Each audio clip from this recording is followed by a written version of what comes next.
السلام علیکم، علومہ T V میں خوش آمدید ناظرین۔ آج کا پہلا نیوز اپڈیٹ نکل کے آتا ہے فلسطین سے، جہاں پر فلسطینی اتھارٹی نے کہا ہے کہ اسرائیل کی پولیس نے ایک بار پھر 3 فلسطینی شہید کر دیے ہیں، جن میں 2 فلسطینین اتھارٹی کے انٹیلیجنس آفیسر بھی انہوں نے مختلف حملوں میں شہید کر لیے ہیں۔ ناظرین، اسرائیل کی دہشت گردی آج بھی جاری ہے اور مختلف مقامات پر یہودی فلسطینیوں کی زمینوں پر حملے کرتے ہیں اور فلسطینی ان کے خلاف مظاہرے کرتے رہتے ہیں تاکہ انہیں اپنی زمینوں سے نکال دے۔ اسرائیلی ملٹری نے کہا ہے کہ ان میں سے ایک ان کا سابقہ جیلی بھی تھا اور وہ اسلامی جہاد کا ایک حصہ بھی تھا۔ ناظرین، ایک رپورٹر نے ویسٹ بینک سے کہا ہے کہ یہ آپریشن عوامی گاڑی پر ایک خفیہ آپریشن تھا اور اس آپریشن میں ایک بندہ انہوں نے شہید کیا تھا اور دوسرا شدید زخمی ہوا تھا، جو کہ اسرائیلی پولیس نے وہاں سے ہٹا دیا۔ اس نے مزید بتایا کہ یہ جو بندہ شہید ہوا ہے یہ اسلامک جہاد کا ایک ممبر تھا۔ ناظرین، ہزاروں لوگوں نے ان کی تدفین میں حصہ لیا، جس میں ایک بار پھر عوام کو پروٹیسٹ کرنے کے لیے اعلان کیا گیا۔ ناظرین، فلسطینین اتھارٹی کے صدر کے ترجمان نے اس کو خطرناک انتہا پسندی قرار دی ہے اور بین الاقوامی کمیونٹی اور امریکہ سے مطالبہ کیا ہے کہ وہ اس میں مداخلت کرے تاکہ یہ حملے بند کیے جا سکے۔ اسرائیلی پولیس اور حکومت نے ابتدائی طور پر اس حوالے سے کچھ نہیں کہا اور عموماً وہ اس بارے میں کچھ نہیں بولتے، لیکن ایک عہدیدار نے نام ظاہر کیے بغیر بتایا کہ وہ کراس فائر میں مر گیا تھا۔ الجزیرہ کے رپورٹر نے بتایا کہ جب وہاں پر فائر ہو رہا تھا تو شاہدین کے مطابق اسرائیلی پولیس نے فلسطینین اتھارٹی کے افسرز پر بھی فائر کر دی جو اپنی بلڈنگ کے سامنے کھڑے تھے۔ ان میں سے 2 موقع پر شہید ہوئے اور ایک شدید زخمی ہوا اور اس کو وقت پر ہسپتال لے جایا گیا۔ ناظرین، اسرائیل کے حملے روکنے کا نام نہیں لے رہے اور بین الاقوامی طاقتیں اس پر خاموش ہے اور انہوں نے ان کو چوٹ دے رکھا ہے کہ آپ کر دے جو آپ کو چاہیے،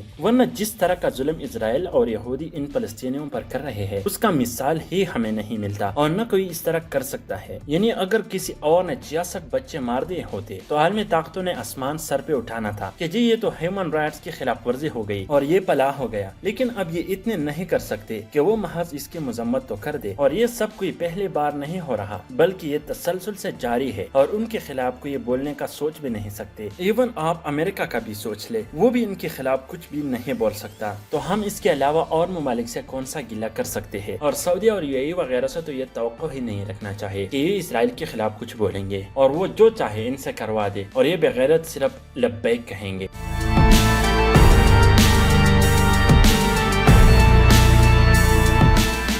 ناظرین، آج کا دوسرا نیوز اپڈیٹ نکل کے آتا ہے انڈیا سے، جہاں پر انڈیا نے ایک بار پھر ایک دن کے اندر 6148 اموات ریکارڈ کر لیے ہیں، جس نے ایک بار پھر سارے پچھلے ریکارڈز توڑ دیے ہیں۔ انڈیا نے اس تعداد میں اضافہ اس لیے دیکھا جب انڈیا کے اسٹیٹ بہار نے اپنی اصل اموات رپورٹس میں شامل کر دی، کیونکہ پہلے تو وہ لوگ رپورٹ ہو رہے تھے جو ہسپتال میں مرتے تھے اور باہر گاڑیوں، سڑکوں اور گھروں میں جو لوگ مرتے تھے ان کو یہ رپورٹ نہیں کر رہے تھے۔ ناظرین، 12 فروری کو امریکہ نے سب سے زیادہ اموات اس سے ریکارڈ کر لیے تھے جو کہ 5444 تھے، لیکن آج انڈیا نے اس سے پورے 2000 زائد ریکارڈ کر لیے ہیں اور انڈیا میں ٹوٹل کیسز کی تعداد 29 ملین تک پہنچ گئی ہے، جس نے امریکہ کے بعد دوسرے نمبر پر سب سے زیادہ کیسز رپورٹ کرنے والے کنٹری انڈیا بنائی ہے۔ انڈیا اس وقت 1 لاکھ کے آس پاس کیسز رپورٹ کر رہی ہے اور اس وقت وہاں پر 17 لاکھ ایکٹیو کیسز موجود ہے۔ ناظرین، مودی حکومت پر یہ الزام تھا کہ وہ اصل کیسز رپورٹ نہیں کر رہا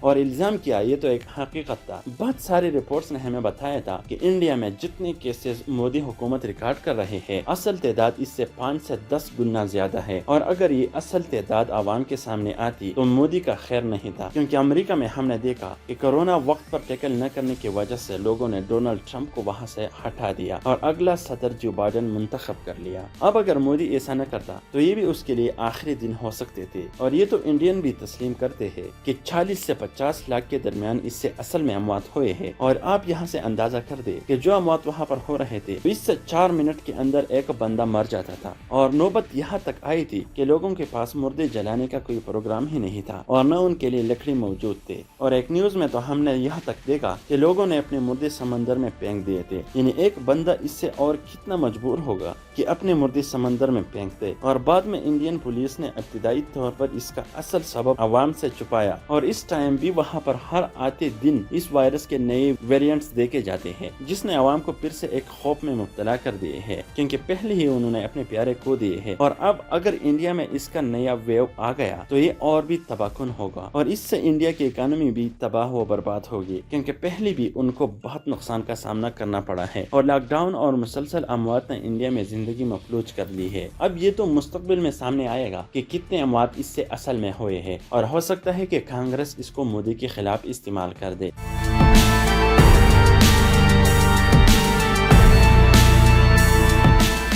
ناظرین، آج کا تیسرا نیوز اپڈیٹ نکل کے آتا ہے افغانستان سے، جہاں پر افغان طالبان کے ترجمان نے کہا ہے کہ دیگر تمام غیر ملکی افواج کے ساتھ ساتھ ترکی کے فوج کو بھی افغانستان چھوڑ دینا چاہیے۔ ناظرین، ترکی کی طرف سے پروپوزل دیا گیا تھا کہ ترکی کابل ایئرپورٹ کو سیکیور کرے گا اور وہاں پر ان کے افواج موجود ہوں گے، لیکن ناظرین یہ کیسے ہو سکتا ہے؟ کیونکہ اگر طالبان نے اتنا محنت کیا ہے، قتال کیا ہے، اور اب وہ ترکی کے فوج کو وہ کابل میں رہنے دے۔ ناظرین، اصل میں یہ امریکہ چاہتا تھا کہ کابل میں اب بھی وہ اپنا اثر و رسوخ قائم رکھے، لیکن وہ اپنی افواج تو وہاں رکھ نہیں سکتے، تو اس لیے انہوں نے سوچا کہ چونکہ ترکی ایک مسلم ملک ہے اور طالبان ان پر حملے نہیں کریں گے، اس لیے امریکہ نے ترکی کو کہا کہ آپ مزید بھی افغانستان میں رک جائے تاکہ کابل ایئرپورٹ ان کے کنٹرول میں ہو۔ اور میں آپ کو بتا دوں کہ یہ کابل ایئرپورٹ جس کے کنٹرول میں بھی ہوا، ان کے لیے یہ بہت اہم رہے گا، اور اگر امریکہ طالبان کو کابل پر قبضہ کرنے سے روکنا چاہتا ہو تو ان کو اس ایئرپورٹ پر ان کے لیے مشکلات پیدا کرنے ہوں گے، کیونکہ ایک بار اگر طالبان کا اس ایئرپورٹ پر کنٹرول آ گیا تو پھر تو لوگ ان کی مرضی سے نکلیں گے اور آئیں گے، اس لیے طالبان کا بھی اس پر سب سے پہلا فوکس ہے۔ ناظرین، ریوٹرز نیوز ایجنسی نے جب طالبان کے ترجمان سہیل شاہین سے سوال کیا کہ کیا آپ ترکی کا پروپوزل مسترد کریں گے، تو انہوں نے جواب دیا کہ ترکی کو بھی باقی ممالک کی طرح یہاں سے نکلنا ہوگا۔ انہوں نے مزید بتایا کہ ترکی بھی نیٹو افواج کا ایک حصہ ہے اور پچھلے 20 سال سے وہ افغانستان میں موجود ہے، اور دوحہ معاہدے کے مطابق ان کو بھی یہ ملک چھوڑنا ہوگا۔ اس نے مزید کہا کہ ترکی بھی ایک بڑا اسلامک ملک ہے اور افغانستان کے ترکی کے ساتھ تاریخی تعلقات بھی ہے، اور مجھے امید ہے کہ جب امارت اسلامیہ کا قیام دوبارہ ہوگا تو ہم ترکی کے ساتھ اچھے تعلقات بنانا چاہیں گے، لیکن یہاں پر ترکی کی فارن منسٹری اور امریکہ کے اسٹیٹ ڈپارٹمنٹ کی طرف سے کوئی اسٹیٹمنٹ سامنے نہیں آیا کہ ان کا اس حوالے سے کیا کہنا ہے۔ ناظرین، پینٹاگان کے مطابق امریکہ کے وزیر دفاع لائیڈ آسٹن کا جمعرات کو ترکی کے وزیر دفاع ہلوسی اکار کی فون پر بات ہوئی اور انہوں نے دو طرفہ تعلقات اور ریجنل مسائل پر گفتگو کی، لیکن پینٹاگان کی طرف سے کچھ افغانستان کے حوالے سے نہیں کہا گیا۔ ناظرین، دوحہ معاہدہ جو امریکہ اور طالبان کے درمیان سائن ہوا تھا، اس کے مطابق سارے غیر ملکی افواج نے افغانستان سے 1 مئی سے پہلے نکلنا تھا، لیکن اس دوران امریکہ میں جو بائیڈن کا حکومت بنا اور اس نے اس معاہدے پر نظر ثانی کرنے کا حکم دیا، اور بعد میں یہ فیصلہ کیا کہ ہم 11 ستمبر تک افغانستان سے اپنی انخلا مکمل کر لیں گے۔ لیکن اب ہمیں یہ دیکھنا ہوگا کہ کیا ترکی اپنی افواج افغانستان سے نکالتی ہے یا نہیں۔ اس حوالے سے اگر آپ مزید نیوز اپڈیٹس دیکھنا چاہتے ہیں تو ہمارے اس چینل کو ضرور سبسکرائب کیجیے۔